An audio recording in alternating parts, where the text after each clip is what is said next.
Okay guys, nobody's posted the left-hand side of a 2010 Ford Fusion half shaft. So what I had to do, I wasn't able to pound it out from while it was on the vehicle. And what they don't show you is that this is like a two-piece half shaft. If you can see right here, this is where there's a mounting bolt that goes on actually on the engine that this half shaft on the right side goes onto.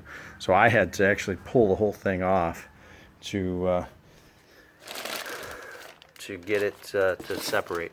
So as these vehicles get older, you're going to see I actually had to pull the whole knuckle off and actually put it on my vise, and you can see I've finally gotten it to separate. I had to use this convincer right here.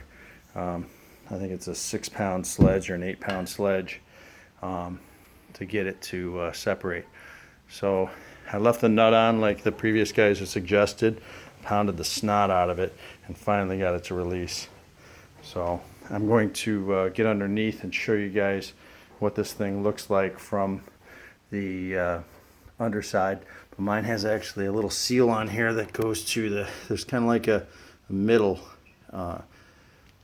bearing for this. So here I am going underneath. And you can see mine has this support bearing that goes into the transmission. Sorry about the moving phone, but nobody else has it, so hopefully this helps you guys. And as you can see, here's the support shaft, and then this goes back out to the under wheel well side. So hope this helps you guys. You do have to separate it. I used a fork with a hammer, and I pounded it from this side right here and got it to separate. Hope this helps you guys. Take care.